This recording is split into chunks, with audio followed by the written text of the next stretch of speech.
बिस्मिल्लाहिर्रहमानिर्रहीम। अस्सलामुअलैकुम। एक अंधेरी रात को आंधी और तूफान आया हुआ था। टाइबर दरिया भी खूब चढ़ा हुआ था और पहाड़ों से कीचड़, मिट्टी और रेत लेकर तेजी से नीचे आ रहा था। ऐसे शदीद तूफानी मौसम में एक दुबली पतली औरत आंधी के थपेड़े खाती हुई एक थैले को गोद में दबाए दरिया की तरफ तेजी से बढ़ती चली जा रही थी। पानी की सरकश मौजों के शोर के बावजूद दो नन्हे बच्चों के रोने की आवाज़ें सुनाई दे रही थीं, जो गालबन इस ठंडी और तेज़ हवा के खिलाफ एहतजाज कर रहे थे। नौ उम्र दोशेज़ा दरिया के किनारे घुटनों के बल बैठ गई। उसने छोटी सी कश्ती किनारे के करीब रखी, फिर एक गठड़ी से दो नन्हे मुन्ने बच्चे निकाले और उन्हें कश्ती में लिटा दिया। थोड़ी देर तक तो वो उन्हें देख कर रोती रही, फिर उसने उन बच्चों को अच्छी तरह शाल में लपेटा, अपनी आंखें बंद की और दिल पर पत्थर रखकर सिल रखते हुए कश्ती को पानी में बहा दिया। तेज रो दरिया में छोटी सी कश्ती चक्कर खाती तेजी से आगे निकल गई और चंद ही लम्हों में रात के अंधेरों ने उसको निगल लिया। लड़की काफ़ी देर किनारे पर खड़ी रही। बच्चों के रोने की आवाज़ उसके कानों में गूंजती रही और फिर वो भी गुम हो गई। लड़की का नाम रीमा सल्विया था। ये कोई चुड़ैल या डाइन या कातिल नहीं थी जो अपने बच्चों को ऐसे मौसम में दरिया में डाल कर जा रही थी जहां उनकी मौत यकीनी थी। हालात ही कुछ ऐसे थे कि वो ये खौफनाक कदम उठाने पर मजबूर थी। रीमा जानती थी कि अगर वो अपने बच्चों को इस तूफान में एक कमज़ोर सी कश्ती में दरिया के हवाले ना कर देती तो शायद उसके बच्चे इससे भी ज़्यादा खौफनाक जुल्म की भेंट चढ़ जाते और उनके ज़िंदा बच जाने की कोई भी उम्मीद बाकी न रहती। 15 रोज़ कबल जब ये जुड़वां बच्चे पैदा हुए थे तब ही रीमा जानती थी कि इनको जिंदा नहीं रहने दिया जाएगा। रीमा कोई मामूली औरत न थी, वो एक शहजादी थी। उसका बाप अल्बा लोंगा का बादशाह था जिसका नाम नियोमीटर था, जिसको उसके बेटे ने तख्त से उतार दिया था और रीमा गरीब को एक मंदिर की पुजारन बना दिया था ताकि वो दुनिया छोड़ दे और सारी जिंदगी कंवारी रहकर मंदिर में पूजा पाठ करते हुए गुजार दे। रीमा ऐसी जिंदगी गुजारना नहीं चाहती थी, लेकिन उसके एक भाई ने उसे मजबूर किया कि वो दुनिया तरक कर दे और मंदिर की इन खामोश देवदासियों में शामिल हो जाए जो संगे मरमर के ठंडे मंदिर में जिंदगियां गुजार देती हैं। रीमा का भाई एमोलिस, जो कि बहुत ही जालिम और लालची शख्स था, खूब अच्छी तरह जानता था कि रियाया उसका साथ नहीं देगी क्योंकि वो उसके बाप को पसंद करती थी। लिहाजा वो सिर्फ ताकत के ज़रिए ही अपनी हुकूमत बरकरार रख सकता था। ये सोचकर उसने अपने बाप को बहुत दूर एक गांव में कैद करवा दिया। रीमा की तरफ से भी उसको खदशा था कि अगर उसने शादी की तो उसकी औलाद यकीनन एमोलस को तख्त से उतार देगी। लिहाजा रीमा को उसने पुजारन बना दिया। लेकिन होता वही है जो खुदा को मंजूर होता है। बंदा लाख तरकीबें करे, सब की सब रह जाती हैं। रीमा ने छुप कर किसी से शादी कर ली। फिर उसके यहाँ 2 जुड़वां बेटे पैदा हुए। रीमा उनको देखकर बहुत खुश हुई, लेकिन जल्द ही उसको याद आया कि उसका भाई इनको जिंदा नहीं छोड़ेगा। आखिर यही हुआ। किसी तरह यह खबर एमोलस तक पहुंच गई। वो बहुत नाराज़ हुआ क्योंकि उसकी सारी मनसूबाबंदी खाक में मिल गई थी। उसके दिल में ये खौफ पैदा हो गया था कि ये लड़के बड़े होकर ज़रूर उसको नीचा दिखाएंगे और वो उसे तख्त से भी महरूम कर सकते हैं। अभी बच्चे 2-3 रोज़ के ही थे कि वो दंदनाता हुआ मंदिर में दाखिल हुआ और अपनी बहन को घसीट कर बाहर निकाला और सिपाहियों को हुक्म दिया कि बच्चों को यहाँ से ले जाएं और तलवार के एक ही वार से उनका काम तमाम कर दें। रीमा रोती रही, अपने बच्चों की जान की भीख मांगती रही, लेकिन उसके भाई का दिल नहीं पसीजा। उसने कहा कि मैं इतना बेवकूफ़ नहीं हूँ कि अपने दुश्मनों को जिंदा छोड़ दूँ। मैं अच्छी तरह से जानता हूँ कि ये जवान होकर मेरे साथ क्या सलूक करेंगे।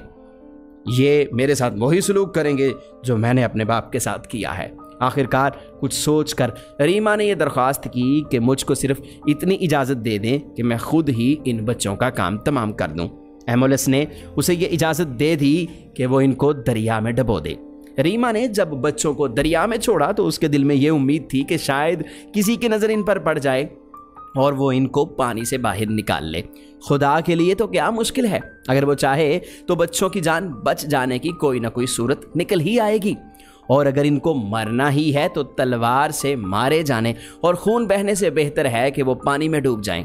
देर तक रीमा दरिया के किनारे खड़ी रोती रही और दुआएं मांगती रही। आखिरकार मंदर वापस आ गई। कश्ती बच्चों को लिए हुए सारी रात तूफानी लहरों पर हिचकोले खाती रही। जब सुबह हुई तो कश्ती एक छोटे से भंवर में फंस गई। ये भंवर घूमता हुआ कश्ती को एक छोटी सी खलीज में ले गया। करीब ही किनारे पर एक अंजीर का बड़ा सा दरख्त था जिसकी चंद जड़ें जमीन के ऊपर पानी की तरफ फैली हुई थीं। कुदरत को उन बच्चों की जिंदगी मंजूर थी। छोटी सी कश्ती उसकी जड़ों में अटक गई। बच्चे भूख से बेताब होकर जोर जोर से रो रहे थे। उनकी आवाजें दूर दूर तक जंगल में सुनाई दे रही थी। एक सुरमई रंग की मादा भेड़िया खाने की तलाश में इधर उधर घूम रही थी कि उसके कानों में अजीब सी आवाजें आईं। वो तेजी से उसी सिमत भागी जिधर से आवाजें आ रही थीं। एक हफ्ता कबल इस भेड़िया ने बच्चे दिए थे, लेकिन शिकारियों ने उनको मार डाला था। जैसे जैसे वो कश्ती के करीब होती जा रही थी, उसको ये आवाजें अपने बच्चों की आवाज़ों से मिलती जुलती मालूम हो रही थीं। वो और भी तेजी से दौड़ती हुई कश्ती तक पहुंच गई। अपने मुंह से शाल को अलग किया और बच्चों को सूंघने लगी। बच्चे और भी जोर जोर से रोने लगे। डर और खौफ तो वो जानते ही नहीं थे, लेकिन वो शायद दूध मांग रहे थे क्योंकि उनकी भूख अब नाकाबिले बर्दाश्त हो गई थी। मादा भेड़िया खुद भूखी थी। चाहती तो बच्चों को खाकर अपने पेट की आग बुझा सकती थी, लेकिन उसने ऐसा न किया, बल्कि उसने बहुत आहिस्ता से बच्चों को अपने मुंह में दबाया और अपनी कछार में ले गई जो उसने झाड़ियों में बना रखी थी। उन बच्चों को उसने अपना दूध पिलाया और उन बच्चों को अपना समझकर पालने लगी। कई साल गुजर गए। पहले तो वो अपने हाथों और पांवों की मदद से चलने लगे। कुछ अरसे के बाद उन्होंने खड़े होकर सिर्फ पांव पर चलना शुरू कर दिया। शुरू में वो भेड़िए की आवाजें निकालते थे, लेकिन फिर ऐसा हुआ कि अक्सर गडरिए अपनी भेड़ बकरियों के गल्ले चरागाहों तक ले जाते थे तो वो उधर से ही गुजरते थे। वो आपस में बातें करते जाते थे। वो झाड़ियों में छुप कर उनकी बातें सुनते, उनको अपनी जुबान से दोहराते रहते। आखिरकार उनको टूटी फूटी जुबान भी बोलना आ गई। अब वो काफ़ी बड़े और ताकतवर हो गए थे। उनका खौफ भी कम हो गया था। वो बाहर निकलने लगे थे। उनकी भेड़िया माँ ने उनको शिकार करने की घातें खूब सिखा दी थीं। पहले तो वो अपने आप को भेड़िया की ही औलाद समझते थे, लेकिन जैसे जैसे उनकी अकल बढ़ती गई तो उनको ये महसूस हुआ कि वो भेड़िया के मुकाबले में गडरियों से ज़्यादा मिलते जुलते हैं। उनकी समझ में कुछ ना आया, लेकिन उनको सख्त तजस्सुस हुआ कि कहीं आगे जाकर कुछ मालूमात हासिल करें कि वो कौन हैं। वो अपनी भेड़िया माँ से बहुत प्यार करते थे। जंगल की ज़िंदगी के सारे गुर वो सीख चुके थे। एक दिन दोनों भाई वहाँ से निकले। करीब ही एक गाँव था। वो वहाँ पहुँच गए। इत्तेफाक से एक ऐसे चरवाहे और उसकी बीवी से उनकी मडभीड़ हो गई जिसकी कोई औलाद न थी। जब उनको मालूम हुआ कि उनका कोई नहीं है दुनिया में, तो वो उनको अपने घर ले गए और उनको अपनी औलाद की तरह पालने लगे। एक लड़के का नाम रोमोस और दूसरे का नाम रेमस रखा। उनके वालिदैन ने उनको स्कूल भेजा, पढ़ाया लिखाया। जब उन्होंने अपने मुल्क की तारीख पढ़ी तो उनको मालूम हुआ कि यहाँ का हाकिम एमोलस नामी एक शख्स है जो इतना जालिम है कि यहाँ की रियाया उससे बहुत बेजार है। कोई शख्स ज़रा भी हुक्म अदूली करता है तो शाही फौजें फ़ौरन उसकी सरकूबी करती हैं और कैद में डाल देती हैं। दोनों लड़कों ने खुली फ़िज़ा में परवरिश पाई थी। वो बहादुर मजबूत जिसामत के मालिक थे और डर जानते ही नहीं थे। उन्होंने अपने गांव के लड़कों का एक गिरोह बनाया जिनके वो सरदार चुन लिए गए। उन लोगों ने अहद किया कि एमोलस को तख्त से उतार कर रियाया को उसके जुल्म से निजात दिलाएंगे। रेमस और रमोस दोनों लड़कों को ये बात मालूम नहीं थी कि बादशाह उनका अपना सगा मामू है। बादशाह तक ये खबर पहुंच गई कि एक गिरोह उससे मुकाबलाबाजी की तैयारी कर रहा है। उसने फ़ौरन अपना फ़ौजी दस्ता उस गिरोह की सरकूबी के लिए भेज दिया, लेकिन ये कोई मामूली गिरोह नहीं था। बादशाह के फ़ौजी दस्ते आते रहे और शिकस्त खाते रहे। नौबत यहाँ तक पहुँच गई कि बादशाह को तख्त से उतार दिया गया। बादशाह का बूढ़ा बाप न्यू मीटर अभी जिंदा था। उसको दोबारा तख्त पर बिठा दिया गया। जब बादशाह ने बहादुर लड़कों को इनाम देने के लिए अपने दरबार में बुलवाया तो वह चौंक पड़ा, क्योंकि लड़कों की शक्लें बिल्कुल बादशाह की बेटी रीमा से मिलती जुलती थीं। बादशाह ने अलैदगी में उस मंदिर में रीमा से ये बात कही। तब रीमा ने रो रो कर सारी कहानी अपने बाप को सुनाई कि किस तरह 20 साल कबल उसने अपने बच्चों को दरिया के हवाले कर दिया था। उसके बाद उसको कुछ मालूम नहीं कि उनका क्या हशर हुआ। पूछगिछ के बाद बादशाह ने चरवाहे और उसकी बीवी को बुलवाया। तो उन्होंने कहा कि हम इन लड़कों के वालिदैन नहीं हैं, बल्कि उन्होंने सिर्फ परवरिश की है। लड़कों के असली वालिदैन से वो भी लाइलम थे। आखिरकार बादशाह ने लड़कों से पूछा कि तुम ठीक ठीक बताओ कि तुम कौन हो। रोमोस ने कहा कि जनाब, मुझे इतना याद है कि जब हम छोटे थे तो जंगल की वादियों में खेलते फिरते थे, इसके अलावा कुछ याद नहीं। रेमस ने जवाब दिया कि मुझे एक गार याद है जहां हम सोते थे, इसके अलावा कभी कभी ख्वाब में एक तूफानी दरिया देखता हूं जिससे मुझको खौफ आता है। खैर, उन लड़कों की बातें सुनने के बाद और काफ़ी तहकीक के बाद ये बात वाज़ेह हो गई कि वो दोनों लड़के रीमा के बेटे हैं, यानी बादशाह की बेटी के बेटे हैं। रीमा इस बात पर बहुत खुश थी। रोमोस और रेमस बादशाह के दरबारी और राजदार रफीक बन गए। उन दोनों ने मिलकर एक खूबसूरत शहर की बुनियाद डाली।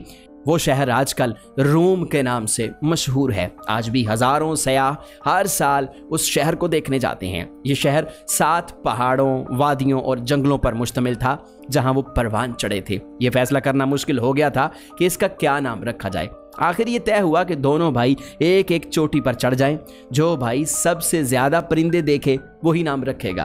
रोमोस ने 12 चिड़ियों के झुंड को देखा और रेमस ने सिर्फ 6 चिड़ियां देखी, लिहाजा रोमोस के नाम पर उस शहर का नाम रोम रखा गया। प्यारे दोस्तों, ये कहानी वाजे करती है कि जुल्म करने वाला कभी भी खुदा के कहर से नहीं बच पाता। आखिरकार उसको शिकस्त होती है। एक वक्त आता है कि उसका दौर हमेशा के लिए ख़त्म हो जाता है। प्यारे दोस्तों, कमेंट सेक्शन में हमें ज़रूर बताइएगा कि हमारी ये कहानी आपको कैसी लगी। उम्मीद है अच्छी लगी होगी। इस वीडियो को लाइक कीजिएगा, शेयर कीजिएगा और मज़ीद ऐसी ही वीडियोज़ के लिए आप हमारे चैनल यूनिवर्सल इन्फो सब्सक्राइब ज़रूर कर लीजिएगा।